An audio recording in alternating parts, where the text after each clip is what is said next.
누가복음 2장 25절부터 35절까지의 말씀입니다. 저와 여러분 함께 번갈아 가면서 봉독하도록 하겠습니다.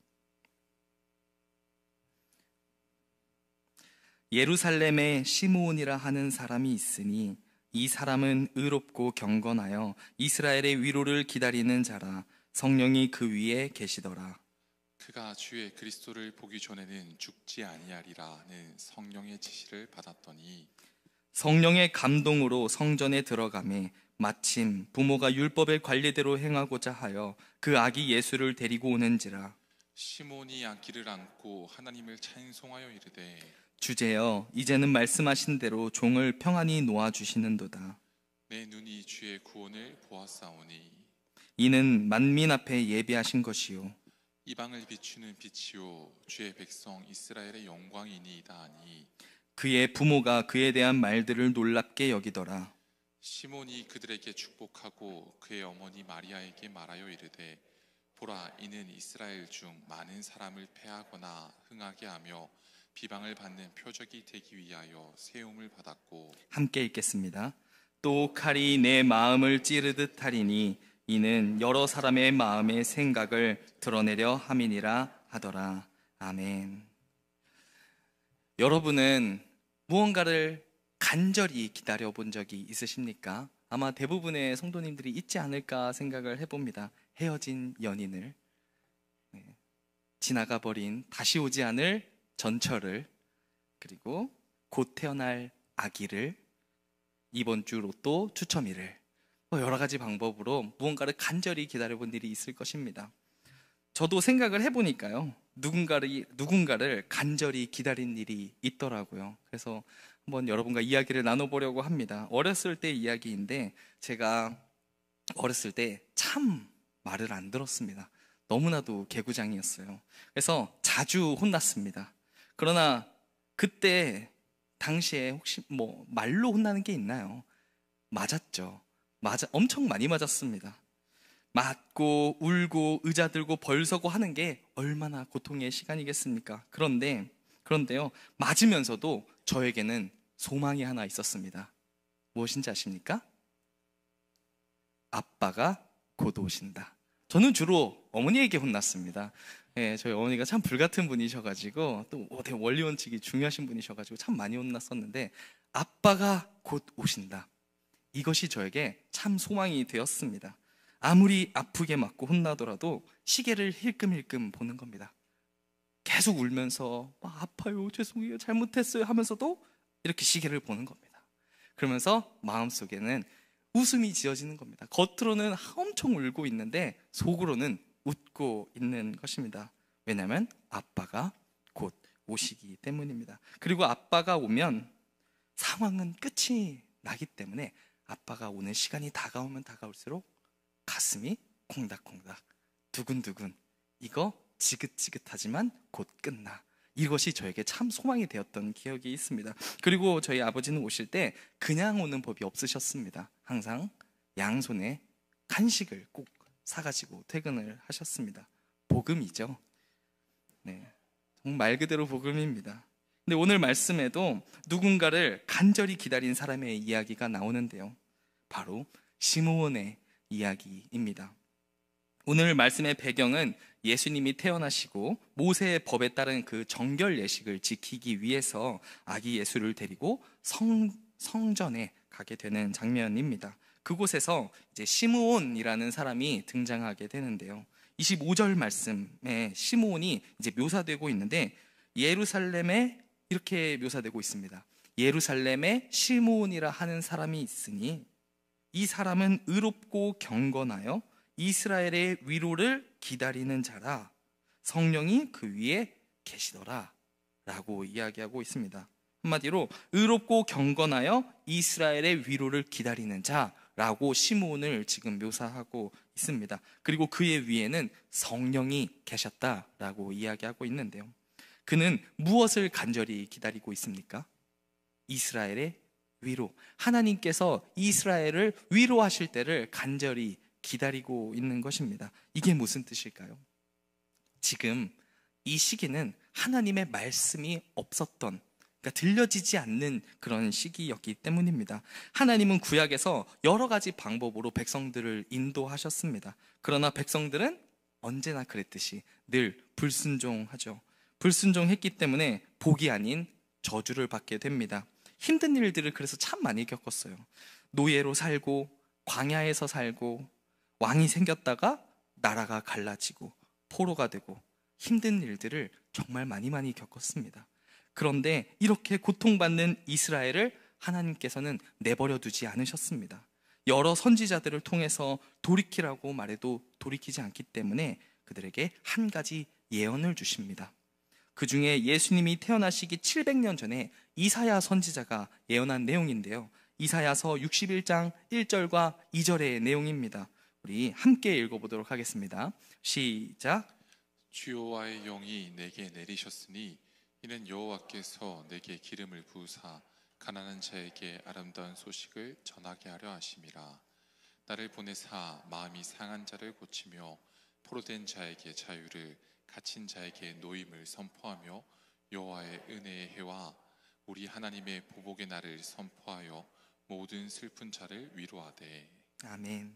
가난한 자에게 기쁜 소식, 그리고 마음이 상한 자에게 고침을, 포로된 자에게 자유를, 그리고 갇힌 자에게 노임을 선포한다고 이야기하고 있습니다. 모든 슬픈 자를 위로한다는 내용이 적혀 있는 것입니다. 이스라엘이 처한 상황에서 이 예언이 어떤 의미로 다가왔겠습니까? 반드시 이루어져야만 하는 간절한 기다림이 되지 않겠습니까? 간절히 기다릴 만한 예언인 것입니다. 끝나지 않는 전쟁과 포로 생활로 힘든 시간을 보냈기 때문에 우리를 구원할 메시아가 간절한 것입니다. 그래서 시므온도 다른 사람들과 마찬가지로 이스라엘을 위로해 줄 자를 지금 간절하게 기다리고 있는 것입니다. 그런데 그런 시므온에게 성령님께서 나타나셔서 이렇게 말씀하시는 것입니다. 오늘 본문 26절인데요. 제가 읽어드리겠습니다.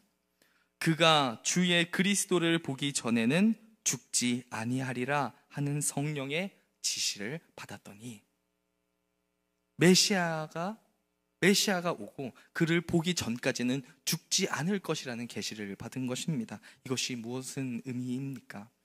100년 동안 산다는 것입니까? 그가 올 때까지 1000년 동안 죽지 않는다는 의미겠습니까? 그렇지 않습니다. 그리스도가 곧 온다는 것입니다. 시므온의 기분이 어땠을까요? 심장이 엄청 두근두근 됐을 것입니다. 그토록 기다렸던 메시아가 살아생전에 온다는 것입니다. 제가 아버지 퇴근 시간 기다렸을 때 두근두근 했던 것과는 비교할 수 없을 정도로 엄청나게 놀라운 일이 시므온에게 계시된 것입니다.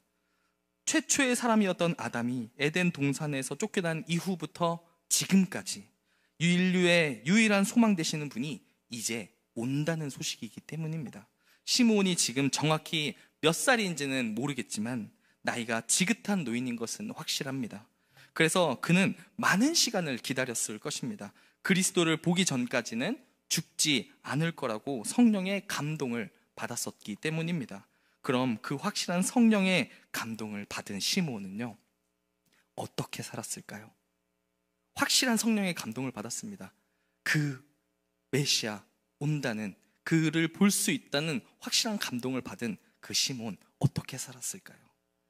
그의 삶의 포커스가 온전히 그리스도의 오심에 집중되었을 것입니다.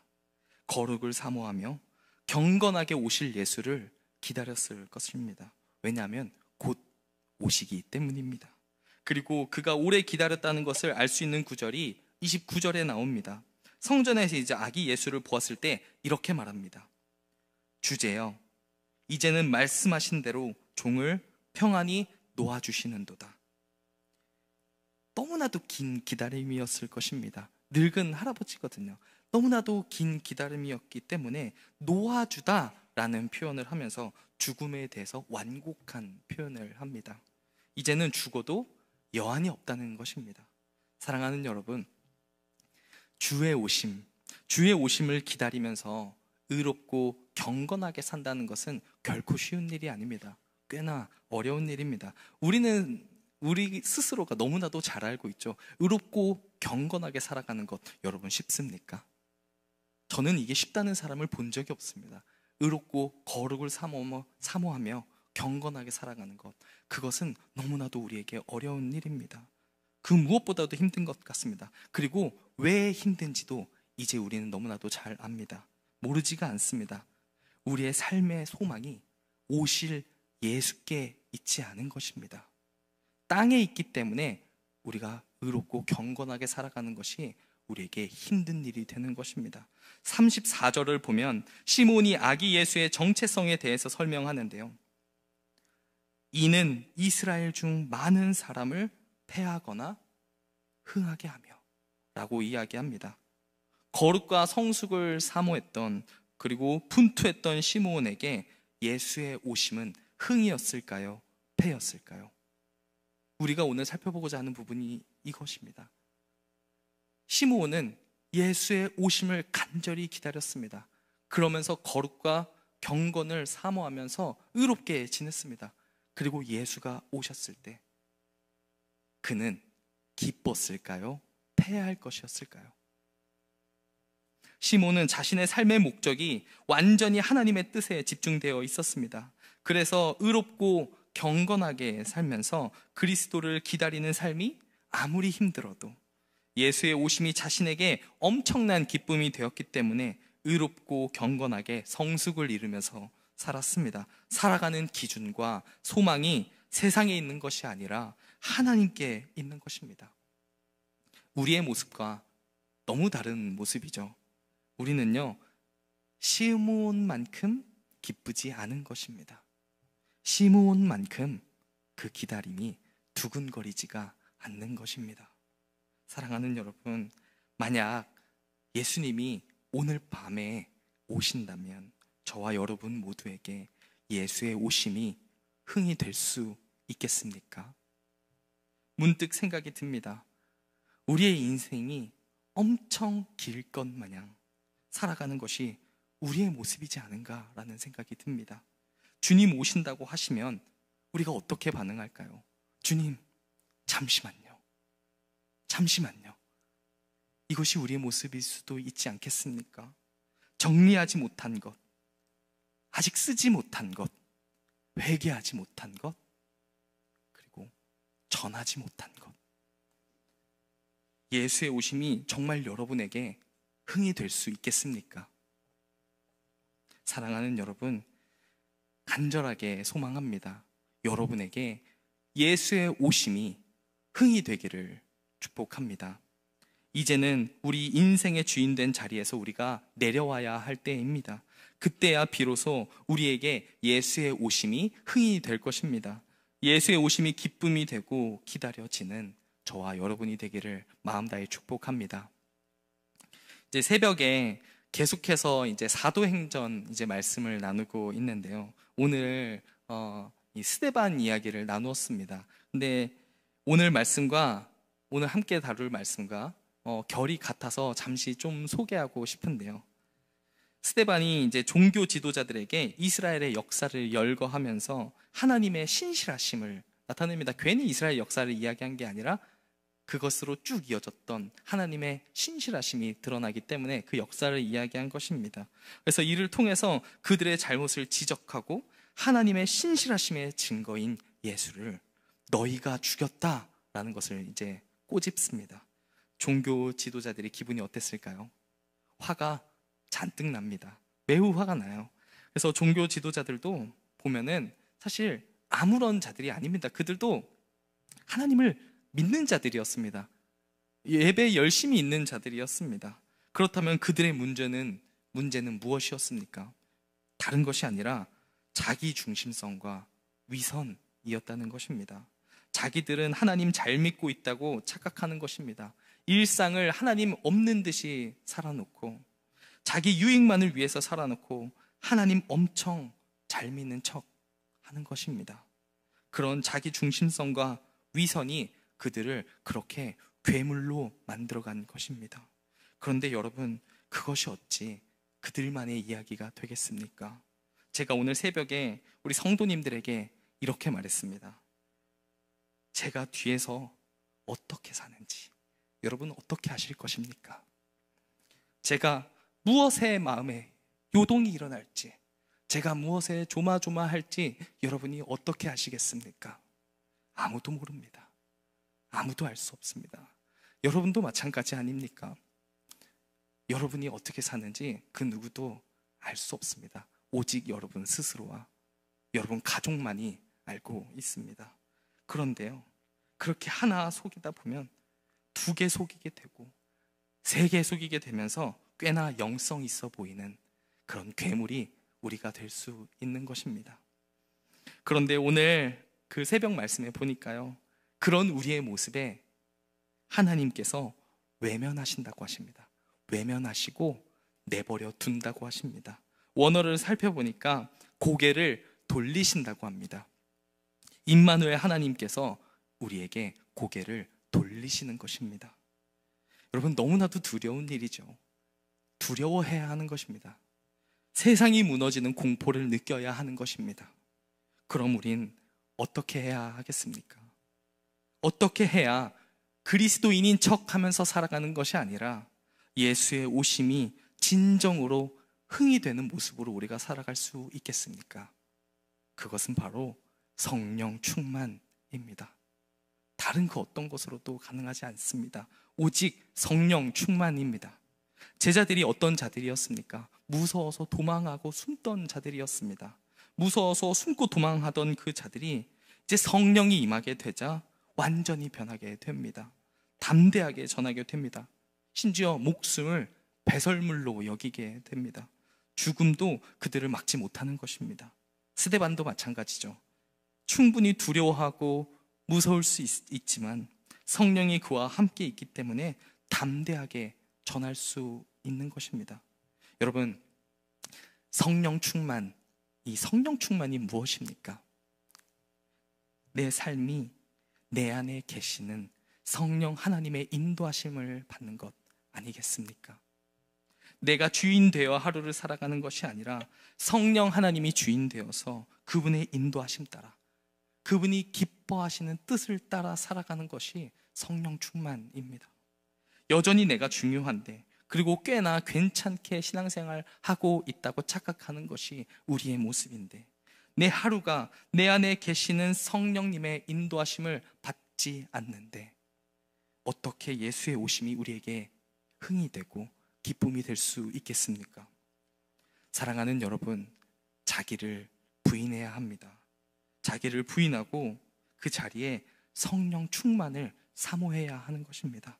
의롭고 경건하게 이 세상에 예수 그리스도의 위로만을 기다리는 자가 되어야 하는 것입니다. 저와 여러분, 우리 그렇게 살지 않으시겠습니까? 나를 죽여야 합니다. 저는 살펴보니까요, 이 수요 예배 때마다 하는 얘기가 항상 똑같더라고요. 나는 할 수 없습니다. 주님, 저는 아무것도 할 수가 없습니다. 모르겠어요. 왜 자꾸 이 얘기만 하게 되는지. 저는 결론이 항상 그렇습니다. 자기 부인, 가난한 심령. 여러분, 항상 이게 우리의 신앙생활과 귀결되는 것 같아요. 여러분, 할 수 있습니까? 안 됩니다. 할 수 없어야 합니다. 내려놓아야 하고 주인된 자리에서 그만 내려와야 합니다. 저와 여러분 스스로가 죽어야 합니다. 저는 여러분이 할 수 없기를 바라겠습니다.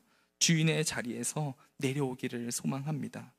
우리 예수님은 욕망에 목마른 자에게는 넘어지게 하는 거치는 돌이 되시고, 의에 줄이고 목마른 자에게는 일으켜 세우시는 견고한 주춧돌이 되십니다. 여러분에게 예수의 오심이 패망이 되지 않기를 바랍니다. 여러분에게 예수가 소망이 되고 일으켜 세워주시는 힘이 되기를 마음 다해 축복합니다.